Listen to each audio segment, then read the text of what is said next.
औज़ुबिल्लाहिमिनश्शैतानिर्रजीम बिस्मिल्लाहिर्रहमानिर्रहीम। मौजूद नाज़रीन, रोज़नामा नुमाइश शरर रोके न्यूज़ टीवी के साथ मैं हूँ आपका मेज़बान राना साहिद इकबाल। हम सरगोदा की सियासत, यहाँ के मसाइल, मुल्क की सियासत और मुख्तलिफ इशूज़ पर रोज़ाना की बुनियाद पर अपना प्रोग्राम पेश कर रहे हैं। अगर आपके इलाका में कोई सीवरेज के मसाइल हैं, कोई तालीम और सेहत के मसाइल हैं, कोई बिजली के मसाइल हैं, कोई सुई गैस के मसाइल हैं या किसी और हवाले से कोई ऐसा मसला, आपको किसी सरकारी महकमे से कोई शिकायत है, तो आप हमारा व्हाट्सएप नंबर 0321600740 नोट फरमा लें। आप हमें आगाह करें, अपनी वीडियो शेयर करें। हम आपकी आवाज़ हुकाम बाला तक पहुँचाएंगे, हुकूमत के ईमान तक पहुँचाएंगे और आपके मसला के हल के लिए कोशिश करेंगे। और हमारी आपसे गुजारिश है कि आप यूट्यूब में जाके हमारे ओके न्यूज़ चैनल को सब्सक्राइब करें, लाइक करें, शेयर करें। नून में एक सियासी जल्जला के बाद जबरदस्त हलचल मची है। यहाँ बहुत ज्यादा भाग दौड़ हुई है, बहुत ज्यादा मिन्नत तरले हुए हैं। तब जाके मियां मोहम्मद मुनीर साहब की रिहाइश गाह पे एक बैठक हुई है। वहां पे आने वाले लोगों ने एक दूसरे को गले भी मिला है और दुआ के लिए हाथ भी खड़े किए हैं। मगर तस्वीरें बोल रही हैं कि दिलों में खोट पड़ चुका है। तस्वीरें बोल रही हैं कि दूरियां बढ़ चुकी हैं। मुस्लिम लीग की क़यादत जो है वो बहुत परेशान है और यहाँ पे जो कारकुन है वो एक दूसरे से सवाल कर रहे हैं। अब बात यह है कि इस वक्त जो मुस्लिम लीग जिला सरगोदा की जो सियासत है उसके अंदर इतनी दरारें और इतनी ज्यादा आपस में इख्तलाफात पाए जाते हैं। खास तौर पर जो सरगोदा शहर की सियासत है उस सियासत के अंदर जो हालात नजर आ रहे हैं वो ये नजर आ रहे हैं कि मुस्लिम लीग जो है एक बहुत बड़ी पार्टी से सिमटती चली जा रही है, लोग नाराज होते चले जा रहे हैं। और हम देख रहे हैं कि चौधरी अब्दुल रज़ाक ढल्लू और हामिद हमीद के जो इख्तलाफात की खबर ओके न्यूज़ ने ब्रेक की नुमाइश शरर के प्लेटफॉर्म से, तो आप देख रहे हैं कि यहाँ पे एक हलचल मची और कारकुन एक दूसरे सवाल करने लगे, लोग परेशान हो गए। अब मैं बताना चाहता हूँ कि यहाँ पे जो मुस्लिम लीग नून की सियासत है, यहाँ पे एक दूसरे की टांग खींचने की सियासत है, यहाँ पे इख्तलाफात की सियासत है। और यहाँ पे अभी एक दो नहीं, यहाँ पे बेशुमार लोग जो पार्टी के कारकुन थे या तो वो नाराज होकर घरों में बैठ गए हैं या वो पार्टी के साथ हैं लेकिन खामोश हैं या उन्होंने अलग धड़ा बना के अलग से जदोजहद शुरू कर दी है। अब बात ये कि आइंदा जो इंतखाबात होने जा रहे हैं वो इंतखाबात आसान नहीं है, वो बड़े मुश्किल इलेक्शन होंगे। पाकिस्तान तहरीक इंसाफ एक बड़े चैलेंज के साथ सामने आएगी और उसका जो वोट बैंक है वो हर सतह पे बढ़ चुका है। अब मुस्लिम लीग नून जो है वो तकसीम हो रही है, इख्तलाफात बढ़ रहे हैं। अगर हम बात करें कि मुस्लिम लीग नून को से जो नाराज लोग हैं वो कौन है, तो मैं समझता हूँ कि इस लिस्ट के अंदर बहुत सारे लोग मौजूद हैं। कुछ लोग खामोश हैं, कुछ लोग बात करते हैं, कुछ लोग बात नहीं करते। अभी हाजी सलीम कचेला साहब है, साबिक एमएनए, बुजुर्ग रहनुमा है, उनकी पार्टी के लिए बड़ी जदोजहद है। लेकिन जब बलदियाती इलेक्शन हुआ तो उनके उम्मीदवारों को, उनके भतीजों को बाईपास करके एक मुखालिफ उम्मीदवार को कामयाब करा दिया गया। इसी तरह इसी पार्टी में हाजी खालिद इकबाल मुसर्रफ साहब थे, इसी पार्टी में फयाज भट्ट साहब का बड़ा किरदार है, वो भी नाराज हैं, सबको पता है। और फजल भट्ट साहब के वो बेटे हैं। इसी तरह यहाँ पे जो इस्तिकलालाबाद से खान फरोज खान मरहूम थे, उनका टिकट छीन के दूसरे लोगों को दिया गया। इसी तरह यहाँ पे जो पार्टी के साबिक डिप्टी मेयर हैं बशीर भट्टी साहब, उनका टिकट जो है वो किसी और दोस्त को दिया गया। इसी तरह यहाँ पे बहुत ज्यादा इख्तलाफात पैदा हुए और खास तौर पे कंट्रोल बोर्ड के इलेक्शन के अंदर तो जीती हुई बाजी उलट गई। वार्ड नंबर जो 2 था वहां पे राजा शहजाद की जगह सदीक राहील साहब को टिकट मिल गया मुस्लिम लीग नून का। तो मुस्लिम लीग नून की जो क़यादत थी उन्होंने टिकट होल्डर की मुखालफत की और उन्होंने राजा शहजाद साहब को कामयाब करवा दिया। अब कंट्रोल बोर्ड का एक इलेक्शन ऐसा इलेक्शन है जिसमें मुस्लिम लीग हमेशा कामयाब होती है, वहां से वाइस प्रेसिडेंट हमेशा मुस्लिम लीग नून का कामयाब होता चला आया है। इस मरतबा मुस्लिम लीग बमुश्किल 2 सीटें जीती है। काशान अशरफ की सीट इन्होंने हारी है और उसके बाद इन्होंने जो था अपना गुलशेर साहब की सीट हारी है, राहील सदीक की सीट हारी है। बड़ी मुश्किल से बिलाल खालिद वडाई साहब की सीट और एक सीट जफर खान की। अब जफर खान जो है वो सबको पता है कि वो एमएनए डॉक्टर जुल्फकार भट्टी साहब का वो हल्का है। उन्होंने खामोशी के साथ उन्होंने मेहनत की और जफर खान को कामयाब करवाया। उसकी कामयाबी में किसी सरगोदा के एमपी एमएनए का हाथ नहीं है, वो खालिस्तान डॉक्टर जुल्फकार भट्टी साहब की कामयाबी थी। तो इसी तरीके से इन्होंने 3 सीटें खुद हारी और फिर मौका आया कि कुछ आज़ाद अरकान को मिला के मुस्लिम लीग नून इस पोजीशन में आ जाए कि वो ना वाइस प्रेसिडेंट और कुछ अकलीती नशिस्तें और कुछ एक लेबर सीट वो कामयाब करवा ले। और फिर सफदर शाही साहब 3 अरकान के साथ इनके साथ मिल भी गए।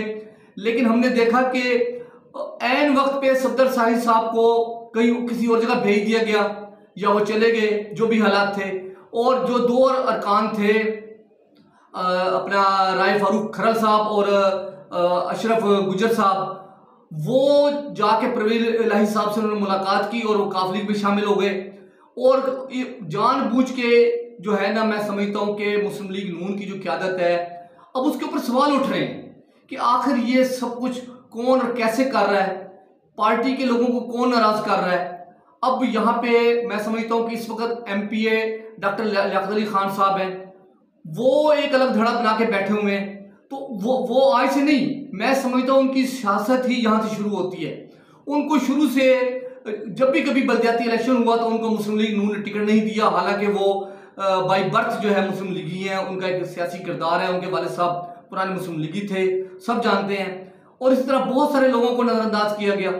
तो मैं समझता हूँ कि अब जो डॉक्टर लियाकत अली खान साहब हैं, वो चूँकि मेहनती आदमी है, वर्कर आदमी है, उन्होंने पार्टी के लिए काम किया है, वो एक मरतबा तहसील नाज़िर भी मुंतखब हुए और अब उन्होंने इस मरतबा मुस्लिम लीग नून का टिकट जिस तरह भी लिया उन्होंने ले लिया।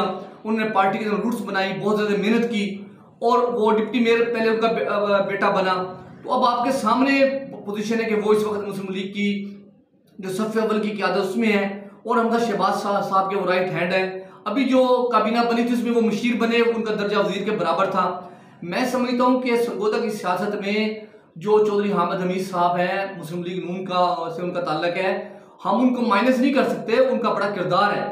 लेकिन बात यह कि लोगों को नाराज करके, पार्टी को नुकसान पहुंचा के, पार्टी के खिलाफ वोट मांग के और मन मर्जी करके, मैं समझता हूँ इससे हालात ख़राब होते हैं। अब बात यह कि मुस्लिम लीग नून के ये ज़ाती मामलात हैं, अंदरूनी मामलात हैं, लेकिन बतौर सहाफ़ी हमारा जो तजिया बनता है, जो हमारा तबसरा बनता है, हमने उस पर बात ज़रूर करनी है। तो मैं समझता हूँ कि इस वक्त मुस्लिम लीग की जो क़यादत है उसको पता है कि सरगोदा में किसने कुर्बानी दी है। जो साबिक MPA और ज़ली सदर पाकिस्तान मुस्लिम लीग चौधरी अब्दुल रज़ाक ढल्लू साहब हैं, उनकी जो सियासी जद्दोजहद है वो आज पे नहीं 40 साल पे मुहित है। वो MSF के ज़माने से जद्दोजहद कर रहे हैं। मुस्लिम लीग के बहुत ही खालिस और बहुत ही नजरियाती कारकुन है और देख लें जब इतनी मरतबा जरूरत पड़ी पार्टी को तो उन्होंने कुर्बानी पेश की। तो अब उन्हें बाईपास करके फैसले किए जाएं और ऐसे लोगों को मैं समझता हूं कि जगह दी जाए जिसकी वजह से पार्टी में इख्तलाफात पैदा हों। अब बात यह कि अब्दुल रज़ाक ढल्लू साहब का क्या जो था वर्शन या मौक़िफ़ की जो नशिस्त है, वहाँ पे जो एक मुस्लिम लीग नून का टिकट मिलना है, वो या तो उनका मौक़िफ़ है कि किसी ऐसे कारकुन को दिया जाए जो पुराना कारकुन है, जिसमें मतलब रिजवान गिल साहब हैं और उसमें अब मियाँ शेर नगियाना साहब का भी नाम लिया जा रहा है और इस तरह मलिक नवीद असलम साहब हैं, हाजी असलम पिछला साहब एक अरसा तक कोशिश करते रहे हैं कि उन्हें टिकट मिले। इस तरह मैं समझता हूँ कि अब ये वक्त आ गया है कि मुस्लिम लीग नून को मुत्तहिद किया जाए। अगर मुस्लिम लीग नून ने गलत फैसले किए, दुरुस्त फैसले ना किए, तो आने वाले वक्त में मुस्लिम लीग के लिए बड़ी मुश्किलात पैदा होंगी। क्योंकि जो तहरीक इंसाफ है उसके पास तो पावर भी है, उसके पास जो है ना ऐसे लोग मौजूद हैं जिनके पास सरमाया भी है और जो है ना वो पार्टी अपने इलेक्शन के अंदर ज़्यादा इस वक्त मुस्लिम तहरीक इंसाफ इस पोजीशन में है कि वो ज़्यादा अच्छी, उनके पास सरमाया है, उनके पास ताकत है, लोग उनके साथ जुड़े हुए हैं, वो इलेक्शन लड़ सकती है ज़्यादा अच्छे तरीके से। और पिछला इलेक्शन भी आपके सामने वहाँ पे तहरीक इंसाफ ने विन किया, अंसार मजीद खान साहब ने। तो अभी भी अगर मुस्लिम लीग नून ने सही प्लानिंग ना की, सही मनसूबाबंदी ना की, तो आने वाले वक्त में मुस्लिम लीग नून को मुश्किलात का सामना करना पड़ेगा। और मैं समझता हूँ कि एक अलार्मिंग पोजीशन है। अब क़यादत को जो है ना अपनी मन मर्जी और हटदर्मी और अना को पीछे रखना पड़ेगा और मुस्लिम लीग की जो मरकजी क़यादत है उसको भी चाहिए कि वो इन मामलात को देखे। और हम देख रहे हैं कि इस वक्त ज़िला सरगोदा में जो फैसले हैं वो अक्सर हल्कों में टिकटों के वो लोग नाराज़ हुए और ख़ास तौर पर सरगोदा में। अब सरगोदा में पहले दिन से ही मुखालफत चल रही है। तो मैं समझता हूँ कि अब वक्त आ गया कि अगर मुस्लिम लीग नून ने MNA की नशिस्त के ऊपर ज़ली सदर और MPA साहब को एतमाद में लेके फैसले ना किए तो आने वाले वक्त में मुश्किलात होंगी, मुस्लिम लीग नून के लिए बहुत ज़्यादा मुश्किलात होंगी। और मुस्लिम लीग नून के जो उम्मीदवार हैं वो पिछली मरतबा 10,000 की वोटों की लीड से जीते हैं और अब सबको पता है कि यहाँ पे क्या हालात हैं, क्या मुश्किलात पेश आ रही हैं। तो मैं समझता हूँ कि वाज़ेह तौर पे ये पोजीशन है, वाज़ेह तौर पे ये बात कर रहा हूँ कि मुस्लिम लीग नून की क़यादत दुरुस्त फैसले करे। डॉक्टर लियाकत अली खान साहब भी MNA के उम्मीदवार हैं, हामिद हमीद साहब भी हैं, अब्दुल रज़ाक ढल्लू साहब भी हैं, और भी बहुत से लोग होंगे। अभी इलेक्शन में टाइम पड़ा हुआ है, तो मैं समझता हूँ अगर मुस्लिम लीग दुरुस्त फैसले करेगी और ये जो है यहाँ पे, और मैं समझता हूँ कोई शख्स, कोई लाजिम नहीं है। यहाँ की ये तारीख है, पिछली मरतबा जब टिकट का फैसला हुआ और चौधरी हामिद की बजाय वो डॉक्टर लियाकत अली खान को टिकट मिला, तो ब्लॉक 25 में एक जलसा हुआ जहाँ पे क़यादत के खिलाफ नारे लगे। वो रिकॉर्ड पे मौजूद है नारे, जो कुछ वहाँ जलसे में हुआ। तो मैं बताना चाहता हूँ कि सरगोदा के अंदर कोई शख्सियत, कोई बिरादरी, कोई भी शख्स जो है अहम नहीं है। ये नजरियाती शहर है, यहाँ के लोग बाशूर हैं। अब माजी में देख लें कि असलम कचेला साहब MNA बने, आप देख लें कि जवेद चीमा साहब MNA बने, आप देख लें कि मार ज़ियाउर-रहमान लक साहब MNA बने। इस हल्का से तस्नीम अहमद कुरैशी साहब 2 मरतबा MNA बने, वो वफाकी वजीर भी रहे यहाँ से। आप देख लें कि यहाँ पे मलक शुएब साहब MPA बने, आप यहाँ पे देख लें कि यहाँ पे मिर्ज़ा अफजाल साहब MPA बने, आप देख लें कि यहाँ पे जो है ना रज़ाक ढल्लू साहब MPA बने। यहाँ से हाजी अलयार अंसारी साहब MPA बने, वो इंतकाल कर गए हैं। उस तरह यहाँ से डॉक्टर नादिया अजीज साहबा भी MPA बनी। एक वक्त में वो पीपल्स पार्टी के टिकट पे इलेक्ट होके आई थी और उसके बाद उन्होंने मुस्लिम लीग नून को ज्वाइन किया और वो यहाँ से MPA बनी। आजकल वो तहरीक इंसाफ में है। यहाँ देख ले कि डॉक्टर लियाकत अली खान साहब MPA बने। मतलब ये है कि यहाँ पे कोई ऐसी बात नहीं है कि कोई शख्सियत, कोई बिरादरी या कोई शख्स लाजिम है, कोई लाजिम नहीं है। जो अच्छा खेलेगा, अच्छी मेहनत करेगा, अच्छा वर्क करेगा, अपने लिए हालात पैदा कर लेगा, या पार्टी दुरुस्त फैसला करके दुरुस्त शख्स को टिकट देगी। अभी देख लें, अगर मुस्लिम लीग नून का गढ़ था तो पिछला इलेक्शन पे 70 हार गए। क्यों हार गए? कि वहां पे कुछ कमी रह गई। वो कमी क्या रह गई कि रिजवान गिल साहब ने बहुत अच्छा परफॉर्म किया, लेकिन उन्हें टिकट बहुत लेट मिला। लेट मिलने की वजह से कंफ्यूज थे और वो पार्टी, वो अपनी जो कंपेन थी उसको उस तरह नहीं चला सके जैसे चलाना चाहिए था। तो मैं समझता हूँ कि पार्टी पहले फैसले करे और सोच समझ के फैसले करे, और ये देख ले कि आइंदा इलेक्शन बहुत भारी इलेक्शन होना है, इसमें सरमाए का बहुत ज़्यादा एक अंसर होना है। यहाँ पे लोगों ने बहुत ज़्यादा मेहनत करनी है और तहरीक इंसाफ जो है वो बड़ी कुव्वत के साथ सामने आएगी, और मुस्लिम लीग नून में जो दरारें हैं वो सबके सामने हैं। तो मैं समझता हूँ कि अब ये वक्त इख्तलाफात का नहीं है। मुस्लिम लीग नून जो है वो अपनी सफबंदी करे, और ज़िली सदर अब्दुल रज़ाक ढल्लू को नाराज़ करने वाले लोग शायद वो, मैं समझता हूँ, अक्लमंद नहीं है। उनके लिए इशारा काफ़ी है कि अब्दुल रज़ाक ढल्लू को नाराज़ करके कोई शख्स पार्टी इलेक्शन नहीं जीत सकता, क्योंकि यहाँ की कुछ सियासी क़ुव्वतें, ताजिर और उनका एक बहुत बड़ा सियासी हल्का यहाँ पे मौजूद है। तो मैं समझता हूँ कि रज़ाक ढल्लू साहब की अहमियत है, और इस वक्त रज़ाक ढल्लू साहब, डॉक्टर लियाकत साहब, रिजवान गिल साहब, ये एक पूरा अलायंस बना हुआ है। मैं समझता सुलह हो चुकी है, लेकिन सुलह बता रही है, वो चेहरे बता रहे हैं, वो तस्वीरें बोल रही हैं, वो किसी के चेहरे पे गमगीन सूरत है तो किसी की आंखों में चमक है, तो वो बता रही तस्वीरें कि कुछ भी नहीं हुआ। जो उठे हुए हाथ है वो भी सवालिया निशान है। तो मैं समझता हूँ कि जो गलतियाँ की जा रही हैं उन गलतियों को अजाला होना चाहिए, और तमाम फैसले रज़ाक ढल्लू साहब के हाथ में देने चाहिए, वरना सरगोदा में जो सियासी नुकसान होगा मुस्लिम लीग नून का, मैं आज इलेक्शन में भी बहुत वक्त पड़ा है, मैं पहले बता रहा हूँ कि बहुत ज़्यादा नुकसान होगा। और अब यहाँ पे दुरुस्त जो फैसले हैं उनकी ज़रूरत है। क़यादत आगे बढ़ के दुरुस्त फैसले करे और ऐसे उम्मीदवार सामने लाए, वो किसी की नाराज़गी की परवाह ना करे, वो ऐसे उम्मीदवार सामने लाए जो मुस्लिम लीग की कामयाबी में किरदार अदा कर सकते हैं। मुस्लिम लीग नून कामयाब हो सकती है। मुस्लिम लीग नून को तहरीक इंसाफ से एक बड़ा चैलेंज है, इसका मुकाबला कौन और कैसे कर सकता है ये सब जानते हैं। मैं समझता हूँ कि मुस्लिम लीग की क़यादत अपनी आंखें खोल ले और दुरुस्त फैसले करे, वरना आने वाले वक्त में मुस्लिम लीग नून जो है वो बिल्कुल तितर बितर हो जाएगी, उसका बहुत ज़्यादा नुकसान हो जाएगा। उसके बाद अब देख लें कि कितने लोग रह गए हैं वहाँ पे, रात की तस्वीरें देख लें, कौन लोग बैठे हुए थे, चंद लोग थे।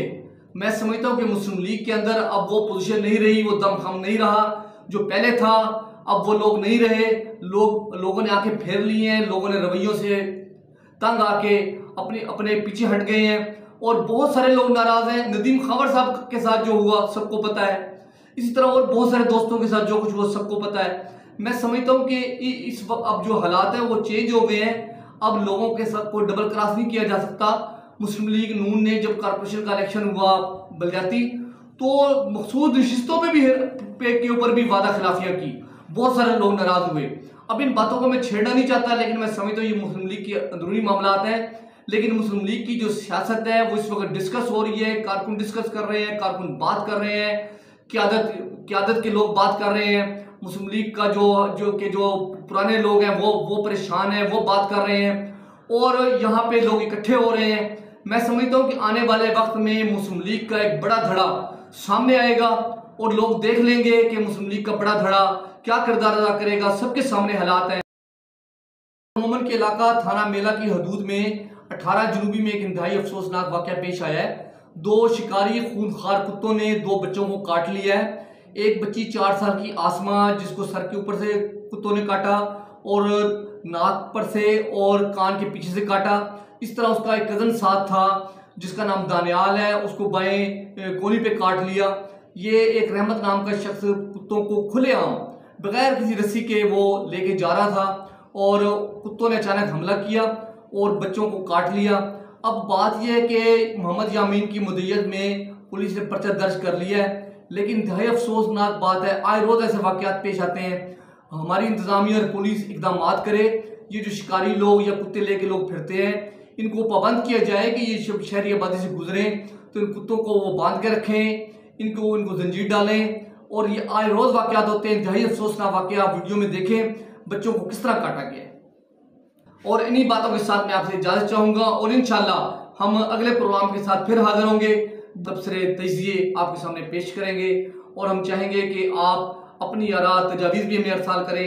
इंशाल्लाह हम कल फिर आपसे मुलाकात करेंगे नए प्रोग्राम के साथ, नई बातों के साथ। अल्लाह हाफिज़।